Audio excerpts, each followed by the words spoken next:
Hello, everyone. Dr. Eames here.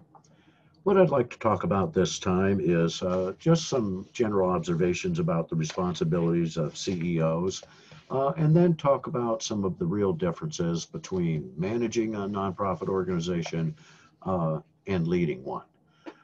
So, first of all, we have to say that there's a significant overlap between CEO responsibilities and governing board responsibilities. And that really, if you can get that relationship really strong, your chances of success in the organization go way up.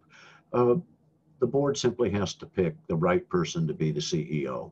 And the CEO, in turn, has to realize their role and to be able to understand the nature of the board that they're working with and the individuals and what is really their job.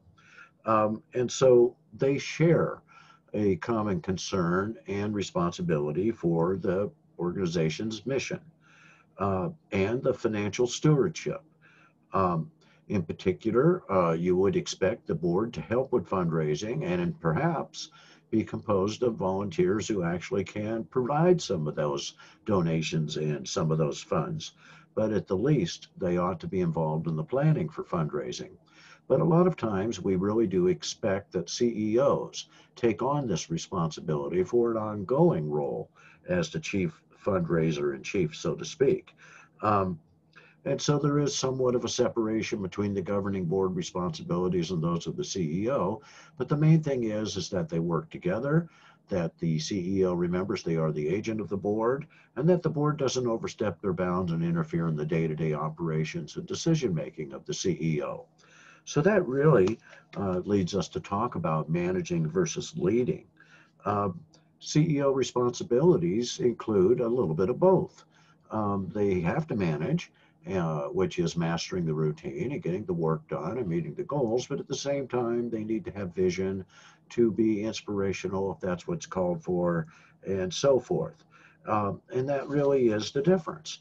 Management is generally concerned with day-to-day procedures, emphasizing policies, rules, regulations, processes, keeping things on track.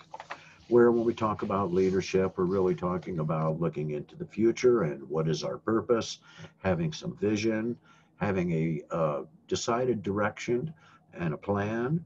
And it's more about the where we are going rather about the how. It's more about the why we are doing things rather about how we're going to do them. And so here's some interesting facts that we can really say is uh, a good way to examine this difference between being a manager or being a leader. Um, Being a leader or being a manager, well, let's start with being a manager. Being a manager, generally, to be successful, you want to adopt a certain style. There is no reason you can't make your managerial style one that incorporates leadership. So let's just compare off these different categories of traits and skills.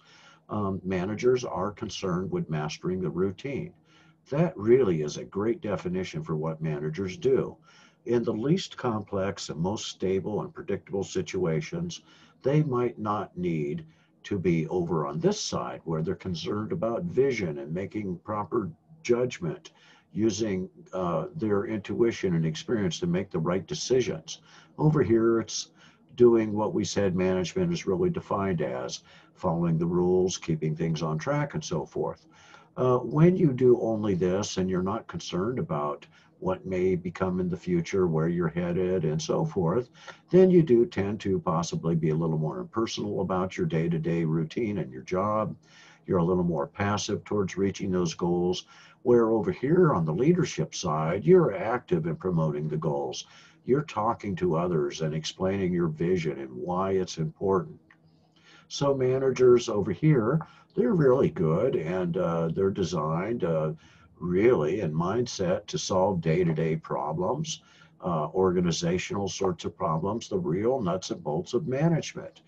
Over here, while managers are doing that day-to-day stuff, which leaders also have to do, uh, they're looking for opportunities amongst all that chaos and ambiguity that's out there.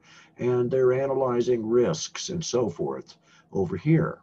Well, managers are working day to day very closely with people. And it's a very controlled situation depending on the industry you're in and what you're doing in your nonprofit. Over here, you can go beyond just understanding and being good at the technical details and so forth. You're going to be passionate.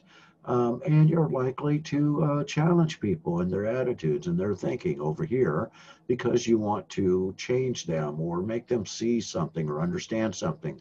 Where over here, you're really trying to make sure performance is good, people have good morale and things like that, and working conditions are good. But over here, you're letting them know why it's so important that we're doing these things and all of that, the stuff that involves a little emotion. And down here, finally, we say that managers do see them sort of the regulators of what's going on in the company. They're keeping things on track. So they are, in that sense, the conservators of the organization. They're protecting the organization and making sure it succeeds. Well, that's all fine if you're just concerned about mastering a routine. But leaders can take many different stances, and certainly there are many different leadership styles. And many of these styles do create a mindset in the leader that they are agents of change. They are fixing something. They are making something better. They are looking to the future and that they have a plan. And so, as change agents, they have gone beyond just keeping things on track. They are indeed enacting the vision and so forth that they see in other places. Okay, folks, that's all I want to talk about this time. I'll talk to you again soon.